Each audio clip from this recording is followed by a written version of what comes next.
أعوذ بالله من الشيطان الرجيم. بسم الله الرحمن الرحيم. الرحمن علم القرآن، خلق الإنسان علمه البيان. الشمس والقمر بحسبان، والنجم والشجر يسجدان. والسماء رفعها ووضع الميزان ألا تطغوا في الميزان، وأقيموا الوزن بالقسط ولا تخسروا الميزان. والأرض وضعها للأنام، فيها فاكهة والنخل ذات الأكمام، والحب ذو العصف والريحان. فبأي آلاء ربكما تكذبان؟ خلق الإنسان من صلصال كالفخار، وخلق الجان من مارج من نار. فبأي آلاء ربكما تكذبان؟ رب المشرقين ورب المغربين. فبأي آلاء ربكما تكذبان؟ مرج البحرين يلتقيان، بينهما برزخ لا يبغيان. فبأي آلاء ربكما تكذبان؟ يخرج منهما اللؤلؤ والمرجان. فبأي آلاء ربكما تكذبان؟ وله الجوار المنشآت في البحر كالأعلام. فبأي آلاء ربكما تكذبان؟ كل من عليها فان، ويبقى وجه ربك ذو الجلال والإكرام. فبأي آلاء ربكما تكذبان؟ يسأله من في السماوات والأرض كل يوم هو في شأن. فبأي آلاء ربكما تكذبان؟ سنفرغ لكم أيها الثقلان. فبأي آلاء ربكما تكذبان؟ يا معشر الجن والإنس إن استطعتم أن تنفذوا من أقطار السماوات والأرض فانفذوا، لا تنفذون إلا بسلطان. فبأي آلاء ربكما تكذبان؟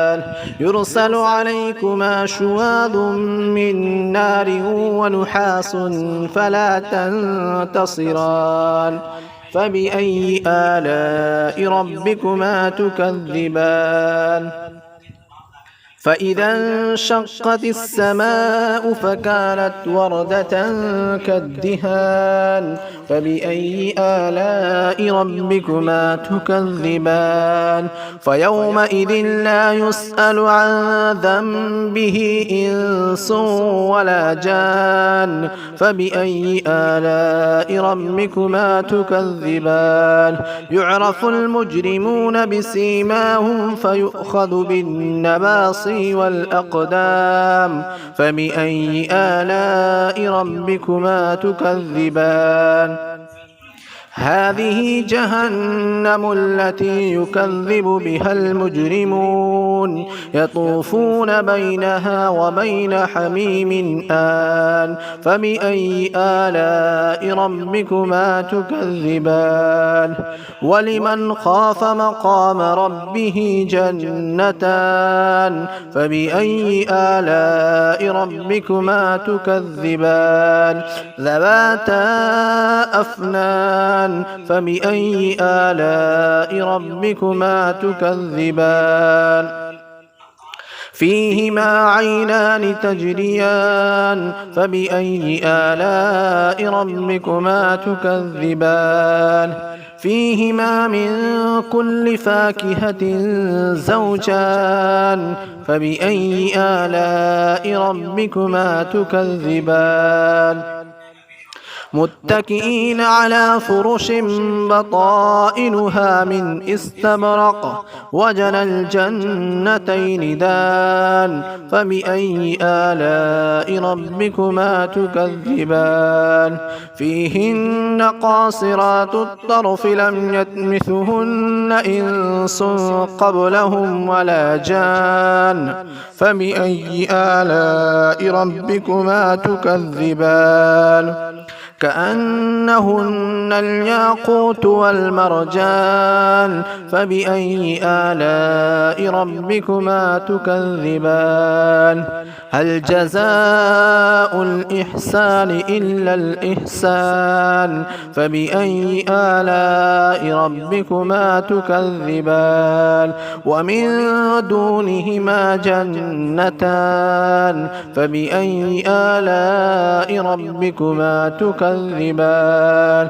مدهامتان فبأي آلاء ربكما تكذبان فيهما عينان نضاختان فبأي آلاء ربكما تكذبان فيهما فاكهة ونخل ورمان فبأي آلاء ربكما تكذبان فيهن خيرات حسان فبأي آلاء ربكما تكذبان حور مقصورات في الخيام فبأي آلاء ربكما تكذبان لم يطمثهن إنس قبلهم ولا جان فبأي آلاء ربكما تكذبان متكئين على رفرف خضر وعبقري حسان فبأي آلاء ربكما تكذبان تبارك اسم ربك ذي الجلال والإكرام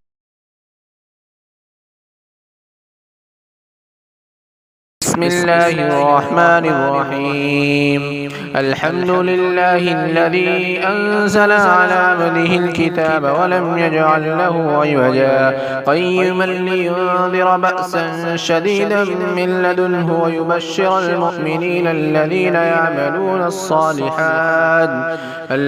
يعملون الصالحات أن لهم أجرا حسنا ماكثين فيه أبدا وينذر الذين قالوا اتخذ الله ولدا ما لهم به من علم ولا لآبائهم كبرت كلمة تخرج من أفواههم إن يقولون إلا كذبا فلعلك باخع نفسك على آثارهم إن لم يؤمنوا بهذا الحديث أسفا إنا جعلنا ما على الأرض زينة لها لنبلوهم أيهم أحسن عملا وإنا لجاعلون ما عليها سعيدا جرزا أم حسبت أن أصحاب الكهف والرقيم كانوا من آياتنا عجبا إذ أوى الفتية إلى الكهف فقالوا ربنا آتنا من لدنك رحمة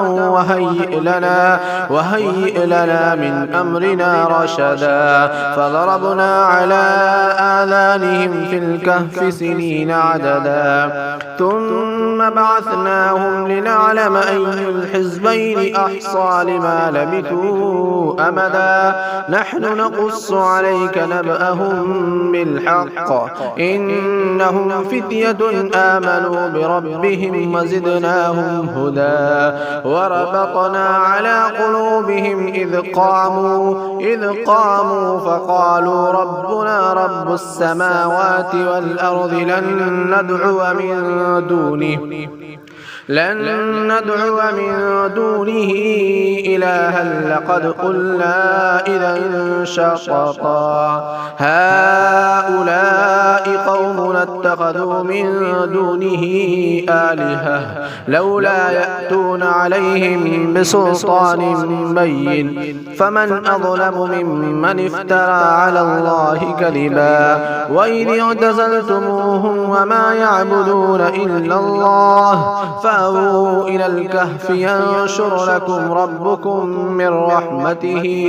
من رحمته ويهيئ لكم من أمركم مرفقا وترى الشمس إذا طلعت تزاور عن كهفهم ذات اليمين وإذا غربت تقرضهم ذات الشمال وهم في فجوة منه ذلك من آيات الله من يهد الله فهو المهتد ومن يضلل فلن تجد له وليا مرشدا وتحسبهم أيقاظا وهم رقود ونقلبهم ذات اليمين وذات الشمال وكلبهم باسط ذراعيه بالوصيد لو اطلعت عليهم لوليت منهم فرارا ولملئت منهم رعبا وكذلك بعثناهم ليتساءلوا بينهم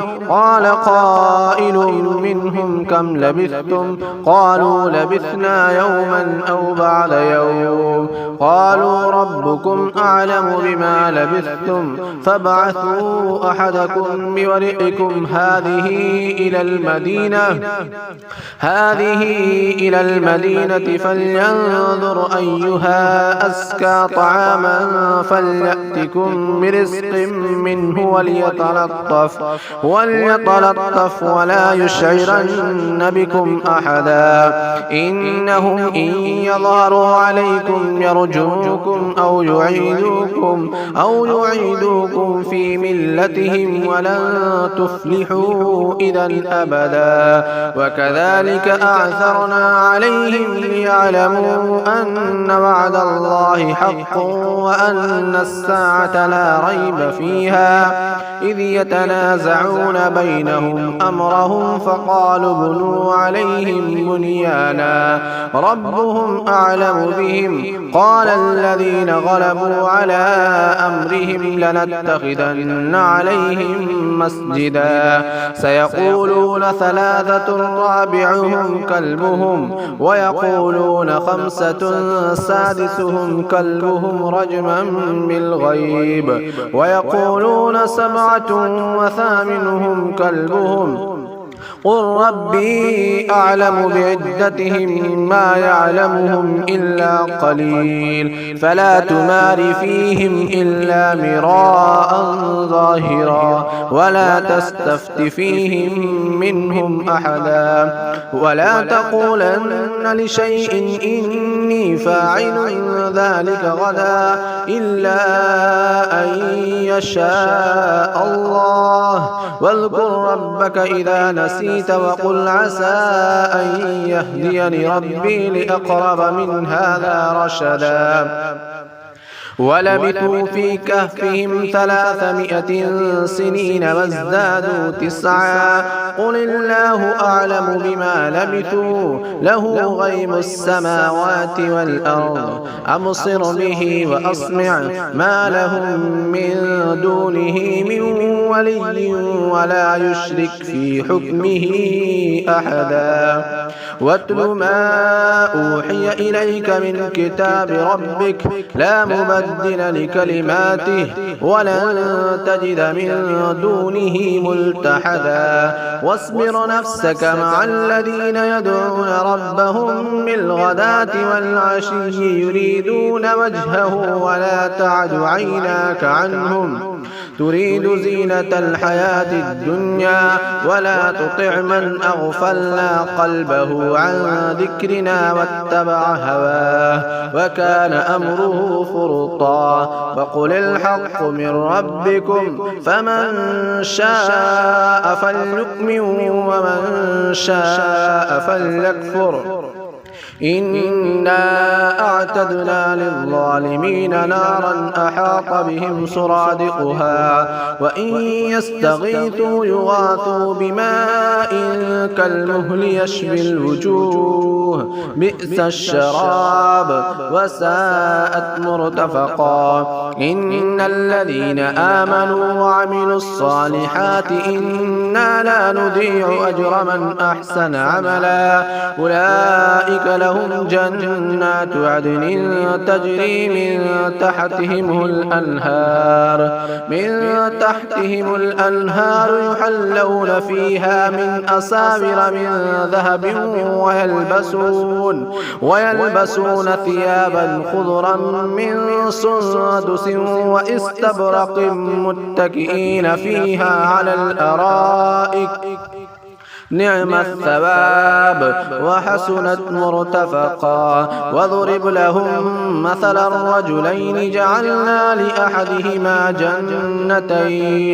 جنتين من أعناب وحففناهما بنخل وجعلنا بينهما زرعا كلتا الجنتين آتت أكلها ولم تظلم منه شيئا وفجرنا خلالهما نهرا وكان له ثمر فقال لصاحبه وهو يحاوره أنا أكثر منك مالا وأعز نفرا ودخل جنته وهو ظالم لنفسه قال ما أظن أن تبيد هذه أبدا وما أظن الساعة قائمة ولئن رددت إلى ربي لأجدن خيرا منها منقلبا قال له صاحبه وهو يحاوره أكفرت بالذي خلقك من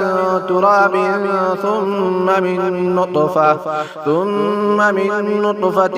ثم سواك رجلا لكن هو الله ربي ولا أشرك بربي أحدا ولولا إذ دخلت جنتك قلت ما شاء الله لا قوة إلا بالله إن ترني أنا أقل منك مالا وولدا فعسى ربي أن يؤتيني خيرا من جنتك ويرسل عليها حسبانا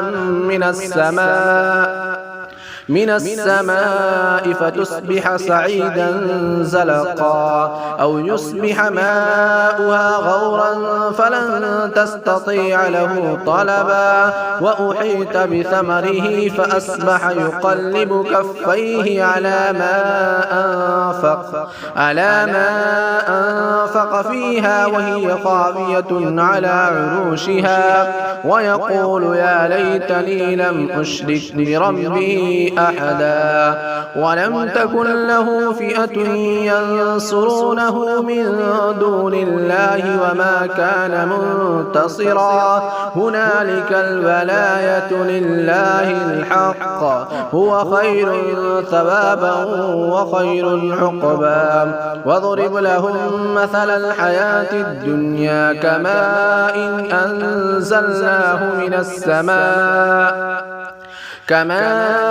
أنزلناه من السماء فاختلط به نبات الأرض فأصبح حشيما تذروه الرياح وكان الله على كل شيء مقتدرا.